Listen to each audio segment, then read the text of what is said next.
Bismillahirrahmanirrahim. Assalamualaikum warahmatullahi wabarakatuh. Assalamualaikum. Tuan-tuan muslimin muslimat, anak-anak yang dirahmati Allah.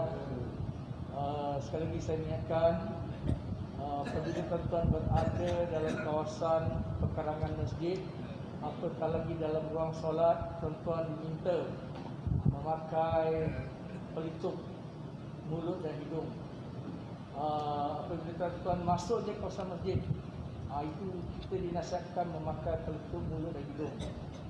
Saya mohon kerjasama supaya kita dapat menghindari sebarang gangguan. Yang kedua, anak-anak yang terlibat dengan mengaji pada malam ni dan malam esok, sila masuk ke bilik mengaji. Ustaz sedang menanti. Dan akhir sekali saya ingin mengajak tuan-tuan muslimin muslimat untuk kita meramaikan jemaah solat subuh. Solat isyak, solat maghrib tadi dah bagus. Di Mesaf kita dah ada, dah cantik. Solat subuh je kita belum cantik lagi.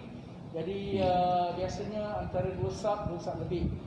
Jadi saya ingin mengajak tuan-tuan dapat kita memenuhi cabaran mencintai agama, mencintai Allah dan agamanya, dan marilah kita bersama-sama untuk meramaikan jemaah solat subuh, insya-Allah. Amin. Sekian, saya dengan segala hormatnya mempersilakan Al-Fadhil Ustaz Aziz untuk memulakan kuliahnya. Dipersilakan tuan.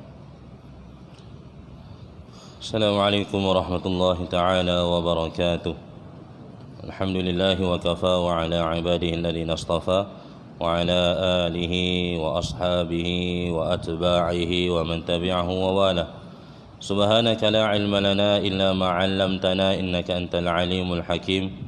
Subhanaka la ma fahma lana illa ma fahamtana innaka antal jalwadul karim. Allahumma aftah alaina futuhal arifin warzuqna fahman nabiyyin wa hifdzal mursalin wa ilhamal malaikatakal muqarrabin walhamdulillahi rabbil alamin. Nawaitu at-ta'alluma wa at-ta'lim wa at-tadhakkura wa at-tadhkir wal naf'a wal intifa' wal ifadata wal istifada wal hatha 'ala tamassuki bi kitabillah wa sunnati rasulih wal hatha 'ala al-khair wad dalalata 'ala al-huda ibtigha'a maradatillahi wa qurbihi wa thawabih. Alhamdulillah.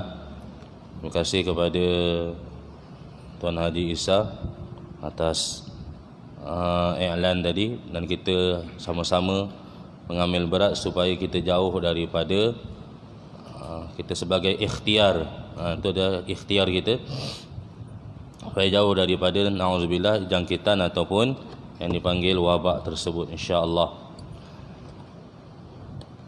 Perbincangan dan kesimpulan iaitu kita menyambung bismillahirrahmanirrahim kitab mengenai akidah, muka surat 18.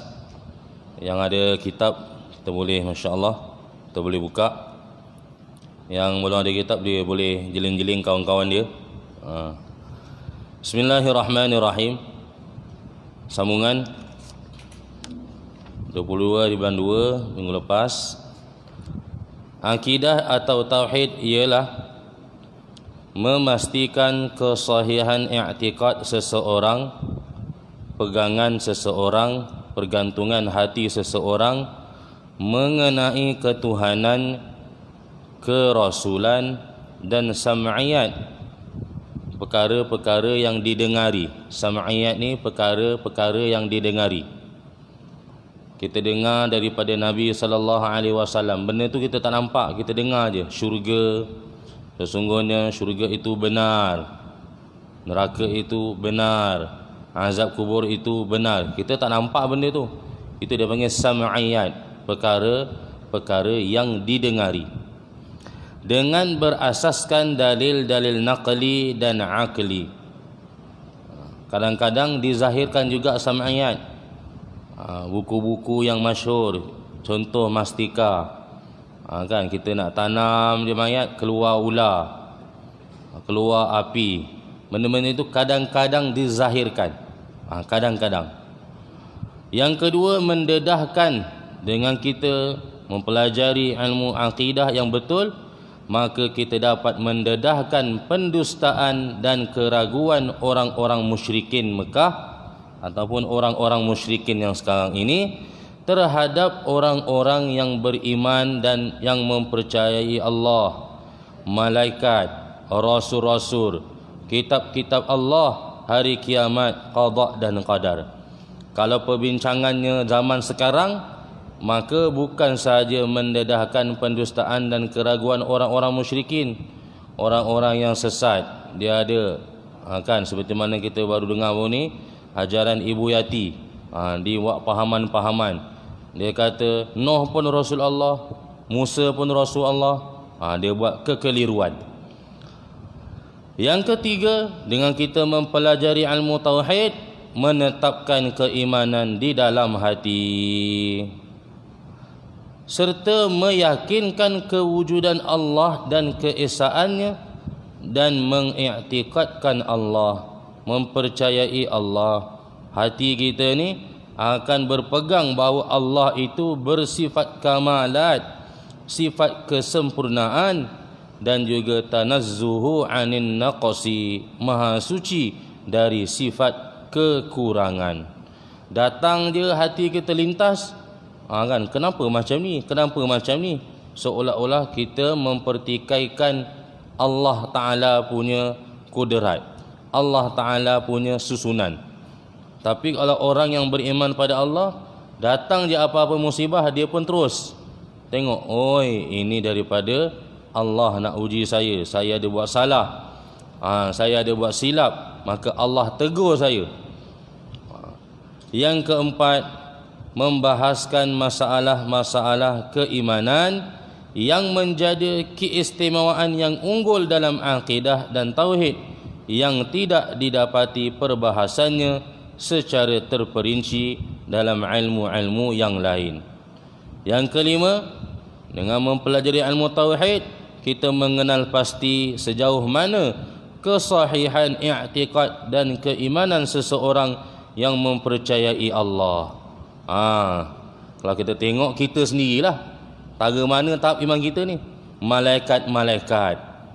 Kalau orang yang yakin sekarang ni, orang yang belajar, innal malaikata la tad'u ajnihataha ridan bima talaba. Malaikat-malaikat akan menghamparkan sayap-sayapnya ni. Kita dengar belajar ilmu agama ni, muslimin ke muslimat, kecil besar tua muda ni, malaikat sedang menghamparkan sayap dia. Innal malaikata la tad'u ajnihataha, benar-benar dia menghamparkan sayapnya. Kerana apa? Ridan bima talaba. Dia kerana redha, suka dengan apa yang kita tuntut sekarang ni. Tu kena percaya, malaikat ada ni dengan kita ni. Rasul-rasulnya, kitab-kitab Allah, Zabur, Taurat, Injil, Al-Quran, hari akhirat, berlakunya nanti hari kiamat, qada dan qadar, tanpa dalil, sama ada dalil naqli ataupun dalil akli. Iman yang paling tinggi, mempercayai Allah tanpa dalil. Ni tinggi lah. Tanpa sebab. Sebab apa saya nak taat Allah? Dia tak ada dah. Kan? Sebab Allah ni memang kita layak, tak payah sebab lah, tanpa sebab, tanpa dalil. Ini keimanan yang paling tinggi. Yang keenam, dengan kita membincangkan ilmu tauhid, akidah yang berasaskan dalil naqli adalah akidah Rasulullah sallallahu alaihi wasallam dan akidah para sahabat baginda.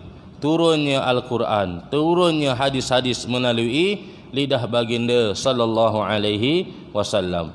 Yang ketujuh, akidah seseorang yang berasaskan dalil naqli, Al-Quran dan hadis, atau dalil akli, iaitu logik akal kita, adalah akidah yang sahih dan sah imannya, dan mereka tidak termasuk dalam golongan orang yang muqallid, yang mengikut semata-mata. Jadi kita ni semua bukanlah ghairu muqallid. Kita ni orang yang tidak mengikut. Mana kita beriman dengan Allah dengan dalil, walaupun dalil yang paling ringkas. Dalil yang paling ringkas sebelum ni kan kita bincang. Dalil yang paling ringkas, wujudnya alam ini, pasti ada yang mewujudkannya. Itu paling ringkas, paling mudah. Pada zaman Rasulullah sallallahu alaihi wasallam, ilmu tauhid belum wujud lagi. Maknanya bentuk dalam kitab tak ada. Dia terus praktikal. Sekalipun tauhid menjadi dasar utama mengenal Allah dan menjadi pokok ajaran Islam. Kita dengar macam mana Abu Dhar disiksa kerana mengucap la ilaha illallah. Bilal, Khabab al-Arad, macam mana dia belajar tauhid tu. Dia tak ada kitab, dia sebut la ilaha illallah terus kena siksa. Tinggi tu. Kita belajar berapa sesi dah, tak ada orang marah lagi. Jadi tauhid masa tu dia tak ada kitab, terus praktikal. Bila di rotan Bilal yang keluar daripada lidah dia, ahadun ahad, Allah Esa. Engkau kufur pada Allah, Allah Esa. Tu tinggi tu. Kita kalau kena rasuah, mau juga. Kan? Macam mana berlaku pada Hadrat Ammar bin Yasir. Kena seksa, dia pun nak tak tahan ni lah. Ada satu tahap kan, sampai dia terpaksa mencaci Nabi. Maka Allah Ta'ala turunkan ayat, wa qalbuhu mutmainnun bil iman.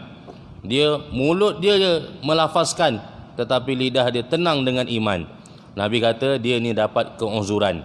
Dia belajar iman dengan macam mana? Terus praktikal. Kita tak ada orang seksa. Kan?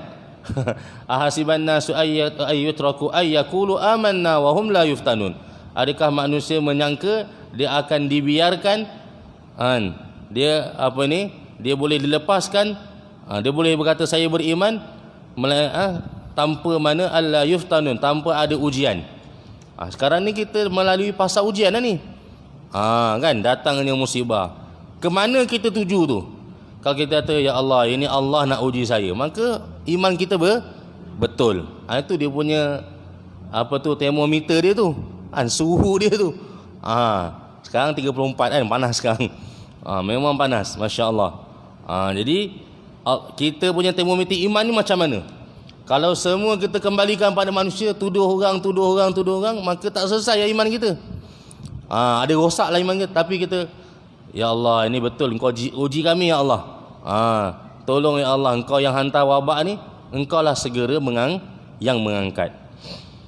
Semasa hayat Rasulullah SAW, baginda telah mentarbiyah, melatih para sahabat sikap dan watak bertauhid terus secara praktikal. Dan peribadi Rasulullah sendiri selaku seorang Rasul adalah hidup bertauhid. Nabi juga ditimpa kesusahan, ditimpa ujian, ditimpa tomahan. Semangat 10, semangat hidup bertauhid. Bila kita belajar ilmu tauhid ni, maka kita dapat semangat hidup bertauhid. Islam berkembang ke seluruh dunia dan menguasai kuasa-kuasa besar ketika itu, iaitu Farsi di timur sana dan Romawi di barat. Kerajaan Rom, kita tengok Colosseum, ataupun dia panggil stadium lah. Stadium kan, Colosseum yang menara tu. Satu kita tengok dekat Tunisia, yang kedua dekat Rom, Itali sana. Ada dua tu, jajahan dia. Pun telah ditawan oleh orang Islam. Selama 700 tahun Islam bertapak di Itali, Perancis, kita naik sikit Jerman, ni kawasan-kawasan dia ni. Kemudian telah dipatah balik kerana dakwah tidak diteruskan. Masa itu berlakunya kelalaian, maka Allah tindaskan semula, hantar balik orang-orang kafir menakluk. Dengan tertakluknya Farsi dan Romawi di bawah kuasa Islam, buku-buku yang ditemui oleh umat Islam di perpustakaan lama di negeri Farsi. Masa tu kalau ikut sejarah ni, memang tulisan pertama adalah tulisan Farsi. Yunani dan lain-lainnya diterjemahkan, dikaji isi kandungannya dengan teliti. Yunani ni kalau kita belajar ilmu mantik, tu Aristoteles tu antara orang yang pioneer ataupun perintis ilmu mantik. Yang ke-12, buku-buku dari pemikiran ahli falsafah kuno yang ditermui di perpustakaan Farsi, Yunani dan lain-lainnya merangsangkan daya fikir umat Islam sehingga menjadi pemikir baru dan melahirkan idea-idea baru yang tidak semuanya bersikap positif. Positif sini baiklah, bukan positif COVID tu dia lain. Positif yang baik. Malah terdapat juga pemikiran baru untuk menyesatkan akidah. Ada juga. Itu yang timbul tu golongan Mu'tazilah. Bila ada Mu'tazilah, adanya Jabariyah, adanya fahaman Qadariyah. Mu'tazilah yang mengatakan orang yang mana dia kufur pada Allah, pada orang yang buat dosa, maka dia bila buat dosa je, dia akan duduk tengah-tengah. Ashabul apa tu? A'raf. Wa bainahuma hijab wa 'alal a'rafi rijalu ya'rifunahum bisimahum. Di antara mereka tu ada hijab, neraka pun terhijab, syurga pun terhijab, duduk tengah-tengah, tak tahu nak masuk mana. Dia ada dalil juga, tapi dalil tu tak kena pada tempat dia. Daripada Mu'tazilah tu keluar pula yang Jabariyah. Dia kata kita semua ni majbur, buat baik pun terpaksa, buat jahat pun terpaksa. Ada pula Qadariyah, kita sendiri yang memang buat jahat, kita sendiri yang memang buat baik. Dia jadi golongan pelampau pun ada, golongan yang mengabaikan hak Allah pun ada, yang mengabaikan hak manusia pun ada. Mengabaikan hak manusia maknanya Jabariyah, kita semua ni terpaksa buat baik ni, datang masjid ni terpaksa. Macam tu sekali, orang yang muncul-muncul itu terpaksa. Tu Jabariyah. Ada yang Qadariyah, kita ni datang ni memang kudrat kita ni. Sedangkan kalau kita tiap-tiap mana ustaz pun kita kata alhamdulillah, dengan taufik dan hidayat Allah pilih kita datang ke masjid.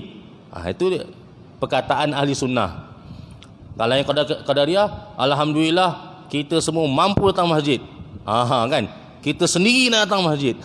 Itu berlaku macam tu. Ini golongan-golongan bila pemikiran-pemikiran ini ada, maka urulah keluar yang tadi untuk menyangkal pemahaman-pemahaman yang rosak ini. Adanya barulah ada panggil apa, Asy'ari tadi, untuk menepis pahaman-pahaman, mengkikis pahaman-pahaman yang rosak tadi. Yang ke-13, intelektual muslim, golongan-golongan bijak, cendekiawan, bestari dan ulama-ulama Islam mengkaji pemikiran baru dengan berasaskan wahyu ilahi.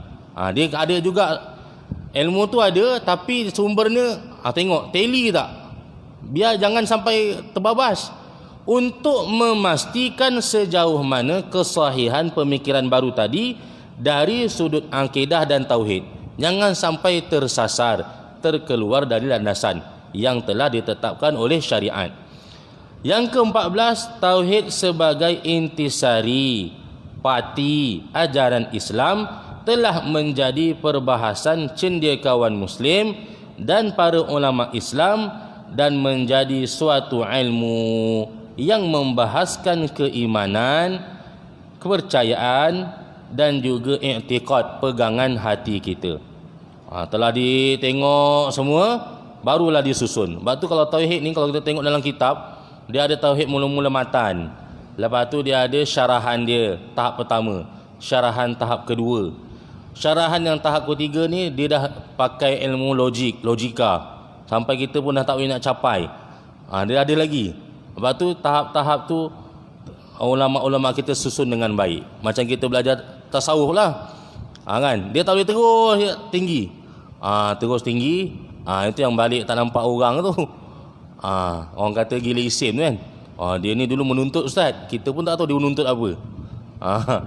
Patutnya kalau ilmu tu dia betul lorong dia, ikut macam darjah 1, darjah 1, darjah 2. Darjah 1 kita bagi pelajaran Jahannam. Kan? Dia mengangah apa benda ni. Pening lah. Macam itulah susunan kita dalam mempelajari ilmu. Yang ke-15, seseorang itu boleh membuktikan kewujudan Allah dan keesaan Allah dengan berdalilkan dalil nakli atau akli, dan mereka diakui sebagai orang muslim yang beriman. Kalau kita pening-pening senang, macam dia dah sepesan sebelum ni kan, baca je kul huwallahu ahad, selesai. Sebab tu namanya surah Ikhlas. Khalis, mengosongkan hati kita semata-mata kerana Allah, ikhlas. Katakanlah Allah itu Maha Esa, ikhlas tu. Sebab tu namanya surah Ikhlas, walaupun tak ada sebut dalam tu ikhlas. Beza surah-surah lain. Surah-surah lain dia ada sebut. Surah apa tu? Selepas surah Ikhlas surah apa? Masad. Kira surah apa? Dia ada sebut. An-Nas. Ada kul a'udzu birabbin nas. Tapi apa ni surah Ikhlas ada sebut nama lain? Tak ada. Surah Somad ke? Tak ada. Dia nak tahu makna dia tu ikhlas. Ikhlas. Kul huwallahu ahad. Katakanlah, wahai Muhammad, wahai umat-umat yang selepas datang kepada Nabi Muhammad, Allah itu esa. Itu nak ikhlaskan hati kita tu. Nak belajar-belajar tu. Yang ke-16, seseorang itu boleh membuktikan kewujudan Allah dan keesaannya dengan berdalilkan dalil akli yang ijmali, iaitu wujudnya makhluk-makhluk di alam dunia ini membuktikan wujudnya Allah. Membuktikan wujudnya Allah. Dia bukan jadi lazim dan mazum. Maknanya kena wujud makhluk dulu baru wujud Allah. Tak. Dia tak macam tu. Maknanya kalau tak ada wujud makhluk ni, tak ada wujudlah Allah. Tak boleh macam tu. Jadi makhluk-makhluk ni tanda ada yang menciptakan itu dia. Dia panggil tanda. Dia ada tanda dia. Macam kita cerita sebelum ni signboard kan. Dia kata Melaka. Tanda yang dekat signboard yang kita tengok tu menandakan adanya bandar Melaka dekat Melaka sana lah. Setiap makhluk yang wujud di alam ini tidak akan wujud sendiri. Kan, walaupun kita kadang-kadang kita guna juga istilah tu. Ini apa ni? Ini semula jadi. Itu dengan makna natural. Semula jadi ni maknanya bukan ada buatan tangan manusia. Itu maksud dia. Bukan semula jadi tiba-tiba je keluar apa sungai. Kan? Tiba-tiba je ada je Bukit Senggih tu. Tiba-tiba je ada je dah tukar kan Bukit Melaka. Dia tak boleh macam tu. Tak, maknanya tak ada orang pergi tambak sampai jadi bukit. Itu maksud semula jadi. Dan adalah mustahil pada akal fikiran manusia secara logik dan mantik perkara itu boleh berlaku. Memang tak boleh lah. Macam mana fahaman Darwinism tu bahawa manusia ini asalnya daripada kera jadi manusia. Kan tak logik tu. Macam mana kera jadi manusia pula? Mana akal kita pun tak ada yang nak faham macam mana kera jadi manusia. Tak boleh. Tapi dia punya teori tu bagi dia logik lah bagi dia. Bagi kita tak logik. Setiap orang yang mukallaf wajib menerima satu hakikat fitrah bahawa langit dan bumi serta makhluk-makhluk yang ada di kedua-duanya dan diri manusia itu sendiri yang telah wujud di alam ini membuktikan kewujudan Allah dan keesaannya, dan wajib beriman kewujudan Allah dan keesaannya tanpa merasa syak dan ragu-ragu. Susunan sistem dalam badan kita ni, kalau kita duduk sekejap tunduk, wah pening kita fikir. Kan? Kita punya urat darah ni, salur ni, dia boleh lilit dunia berapa kali? 2 kali dia boleh lilit. Kan? 100,000 kilometer dia boleh lilit dunia ni. Saluran darah dalam badan kita ni macam mana kan?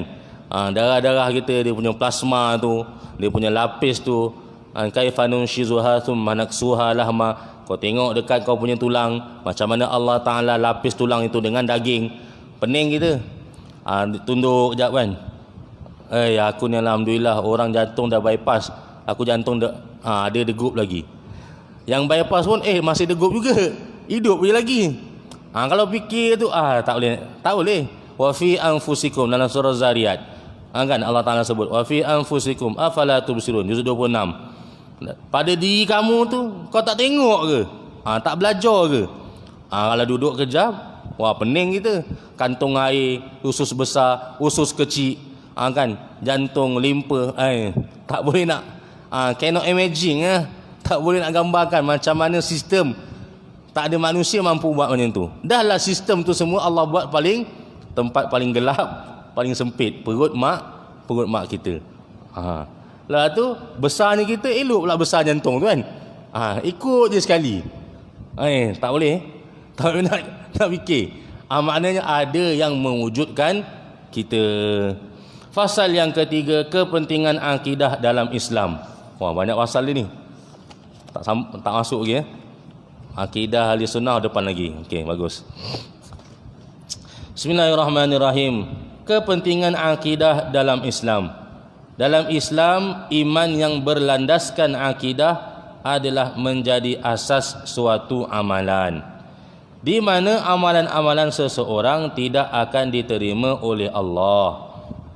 Tu yang dilakukan oleh orang-orang yang beriman yang berlandaskan akidah. Jadi iman tu asas penting. Macam kita bincang sebelum ni, dia nombor satu depan sekali. Nombor satu. Justeru itu mereka yang tidak beriman dengan Allah dan tidak mengharap pahala darinya. Tidak mengharap pahala, kalau kita tengok dalam kitab hadis, sama dengan tidak mempercayai, tak yakin. Saya buat ni ada pahala ke? Dia nak sedekah kan? Nak sedekah, ada pahala ni. Tak ada, tukar RM1. 20 tak ada, tukar RM1. Boleh ingat kan? Padahal kalau RM1 tu dengan yakin, Nabi kata walau ittaqun nar walau bisyiqqi tamratin. Jauhilah api neraka walaupun separuh kurma. Mana kalau separuh kurma tu dengan yakin, jauh daripada api neraka. Tu yakin tu. Itu dia kata tadi, justeru itu mereka yang tidak beriman dengan Allah dan tidak mengharap pahala. Tak mengharap pahala ni maknanya apa? Tak yakin lah. Orang kerja, kalau dia tak yakin ada gaji tu, dia tak kerja lah. Tukar ini, ia tak ia tengok bos, dia pun tak semegah je. Bisnes macam ni, macam mana nak bagi? Baik dia cari kerja lain. Dan tidak takut siksaannya, na'udzubillah. Bahaya juga. Dan beramal bukan kerana meruntut keredaan Allah.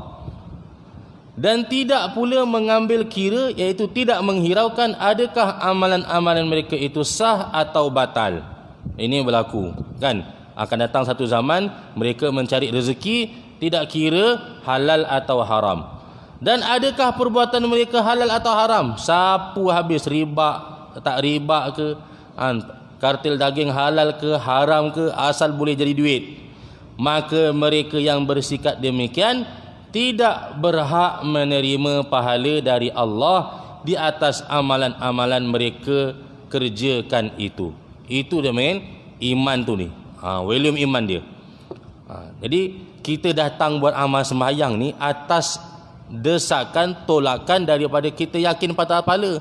Saya kalau sembahyang kat rumah 1, sembahyang berjemaah dekat masjid 27. Itu yang untuk tolak kita tu. Kan? Siapa yang man tawaddaa fa ahsana wudu'ahu, siapa yang ambil wuduk dengan sempurna, kemudian dia datang ke masjid, satu langkah dia Allah datangkan pahala, langkah yang sama turunkan dosa, langkah yang sama naikkan darjat. Sebab inna fil jannah mi'ata darajatin. Syurga ni Allah kata ada 100 darjat. Fa idza sa'alta fas'alil firdaus. Kamu nak minta, mintalah syurga firdaus. Kan, sebab wa innahu awsatuha wa a'laha, dialah yang paling baik dan paling tinggi. Itu dia punya cara nak Allah Subhanahu Wa Taala nak dorong kita tu, yang kita datang tu.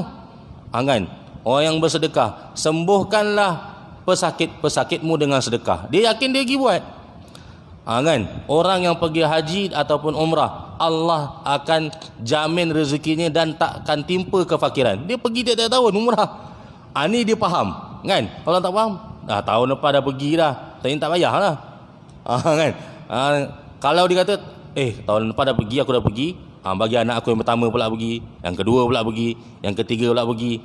Kalau kita masjid, imam kita dah, kalau saya punya masa dulu 5 tahun dah berkhidmat ke atas, tahun kelima tu boleh pergi umrah. Kan? Kita punya Syak, kita punya Bilal hantar kan. Belanja tu kita bagi sekali. Dia khidmat buat pula sangat kan, kita bagi dia. Tapi apa, kita bincang elok-elok, cari ahli khair, orang yang ada kemampuan, kita hantarkan kita punya Imam, Bilal, Syak, AJK. AJK dia khidmat pengurusi free je. Saya dah pengurusi 4 tahunan, mana ada orang bagi apa-apa. Apa kata, itu yang dia panggil faham kita tu, orang yang yakin dengan amal, dia akan dorong tu. Kan, puasa ni Nabi kata wasaumu junnatun. Puasa ni adalah perisai dia. Perisai daripada dia buat jahat, perisai daripada dia makan yang keterlaluan. Itu dia panggil daripada dorongan-dorongan itulah yang menyebabkan dia datang kepada amal, yakin kepada amal. Orang-orang yang tidak beriman kepada Allah, yakni orang kafir, adalah disiksa disebabkan kekufuran dan kesesatan mereka kerana tidak menyelidiki agama Allah. Ini antara perkara yang dibincang oleh ulama. Kan? Kita kadang-kadang mana nak sempat kita nak jumpa semua ni. Kita punya manusia ada 9 bilion. Yang baru masuk Islam 2 bilion je. Baki lagi tu, ada yang sempat kita dakwah, ada yang tak sempat kita dakwah. Dan sepatutnya yang 7 bilion tu dia ada kemampuan untuk apa? Untuk menyelidiki agama Allah. Dan tidak mahu mendengar wahyu ilahi yang disampaikan oleh para rasul. Sekarang Rasulullah tak ada. Ulama, terutama apabila mereka mendengar dan dibacakan ayat-ayat Allah, mereka memperolok-olokkan dan mempersendakan. Ini berlaku dalam zaman Rasulullah SAW, kan? Mereka mempersendakan ayat-ayat Allah, tak percaya hari kiamat. Oleh itu amalan mereka ditolak, tidak diterima, dan mereka disiksa atas kekufuran mereka itu. Wa may yabtaghi ghairal islami dina falan yuqbala minhu wa huwa fil akhirati minal khasirin. Falan yuqbala minhu wa huwa fil akhirati minal khasirin. Siapa yang mencari agama selain agama Allah, maka dia tidak diterima apa-apa sebarang amal dia pun, dan kelak di akhirat dia di kalangan orang yang rugi. Firman Allah Subhanahu wa taala, wa qadimna ila ma 'amilu min 'amalin faj'alnahu haba'an mansura. Suratul Furqan. Ini juzuk 19. Dan kami Allah Ta'ala tunjukkan perbicaraan kepada apa yang mereka itu telah kerjakan dari jenis amal yang mereka pandang baik, mereka sangka itu baik. Dia kafir, dia pun sedekah sana, sedekah sini. Yang itu dia panggil tu bantu Islam. Dia satu bantu agama Islam. Kan orang-orang dakwah buat tu dibantu agama Islam. Bantu Islam ni bila sekarang musim sejuk dekat Syria, dia pun bantu. Kan Tang Eng Hong contoh nama dia. Dia hantar 1 juta baju sejuk, selimut, kit kit alat ubatan hantar. Kan dia rasa dia dah buat baik, saya dah buat baik dah. Faja'alnahu, lalu kami jadikan amalan-amalan yang dirasa baik itu haba'am mansura, debu-debu yang bertebangan. Nampak tak? Tak nampak. Debu terbang tak nampak, tahu masuk mata je. Ada debu, tak nampak. Macam tu. Dia buat amal baik banyak, tapi nombor 1 depan tak ada. Kosong banyak. 1 tak, iman tak ada. Jadi kosong tu kosong, kosong, kosong, kosong. Jadi debu yang bertebangan. Firman Allah Ta'ala ini menegaskan, dengan tegas menyatakan, apa jua amal yang baik yang pernah dilakukan oleh orang-orang yang tidak beriman kepada Allah di dunia dahulu akan terbuang kosong sahaja pada hari kiamat kelak, dan tidak dapat memberikan sebarang pertolongan kepada mereka disebabkan kekufuran mereka itu. Ma aghna anni maliyah, tak boleh buat apa-apa harta dia. Halaka anni sultaniyah, rosak dia punya pentadbiran, penaklukan habis. Khuzuhu faghullu, tangkap orang ni. Allah Ta'ala kata malaikat, tangkap ni. Faghullu, tangkap, ikat dia. Thummal jahima sallu, kemudian ke dalam syurga, ke dalam neraka lah, sallu, dia dipanggang. Orang kena tangkap, takut kita kena sekarang 1,000, denda pula sekarang 10,000. Kesian ni, semalam saya buat KL, saya ni tiap-tiap minggu KL. Kan dia orang, yelah sekarang dah nak mungkin dah nak habis ni, ada lega sikit kan. Bila kita kata kita ada buat bantuan ni, dia kata untunglah kan. Ni sebab kita kena bantu kita punya frontliner ni, letih dia duduk paling kurang 4 jam kan. Kadang-kadang dia nak nyembang, kita pun tanyalah khabar dia. Jangan kita buat tegak je. Kan? Dari mana? Nah, surat. Jangan buat tegak je. Tanyalah dia khabar, kadang-kadang bawa ke air, kena air ke kan. Dia lah duduk situ 4 jam, kita nak buat straight je. Ni kalau tanya ni aku tak payah. Dia pun letih, kita letih, dia lagi letih duduk tunggu situ. Firman Allah Ta'ala lagi, masalul ladina kafaru bi rabbihim a'maluhum karamat. Ya Allah, ishtaddat bihir rihu fi yawmin 'asif la yaqdiruna mimma kasabu ala syai' dzalika huwa ad-dhalalul ba'id. Surah Ibrahim ayat 18 juzuk ke-13. Perumpamaan, bandingan alladzina kafaru bi rabbihim, segala kebaikan amal dan usaha orang-orang kufur ingkari terhadap Tuhan mereka ini, a'maluhum, amalan-amalan mereka itu karamat, seperti abu. Seperti apa? Ramat, abu kan? Ubat nyamuk dia ada abu, ubat nyamuk. Seperti abu. Ishtaddat bihir rihu fi yawmin 'asif, yang diterbangkan oleh angin pada hari ribut yang kencang. La yaqdiruna mimma kasabu ala syai', mereka tidak mampu pun memperolehi sesuatu faedah daripada apa yang mereka usahakan. La yaqdiruna ala syai'in mimma kasabu. Kalau struktur ayat tu macam tu. Mereka tak memperolehi, tak mampu apa-apa pun atas apa yang mereka lakukan tu. Tak boleh nak dapat apa-apa pun. Nothing, jauh cakap. Nothing, kosong, tak ada apa-apa. Zalika huwa ad-dhalalul ba'id. Sia-sia amalan itu ialah kesan kesesatan, dhalal al-ba'id, yang jauh dari dasar kebenaran. Sesat barat. Kata sesat barat, sesat sampai ke barat tu, jauh sangat. Firman Allah Ta'ala tersebut menyatakan segala apa yang telah mereka amalkan, usahakan, yang tidak berdasarkan keimanan, keyakinan yang berlandaskan akidah yang sahih, dan tidak pula mengikut jalan yang betul lagi benar, atau yang mendatangkan kebaikan kepada mereka pada hari akhirat kelak, adalah suatu amalan dan usaha yang sia-sia. Amilatun nasibah, amal banyak, nasibah tapi meletihkan, menyebabkan tasla naran hamiyah, kelak dia dibakar naran hamiyah, api neraka yang menjulang-julang.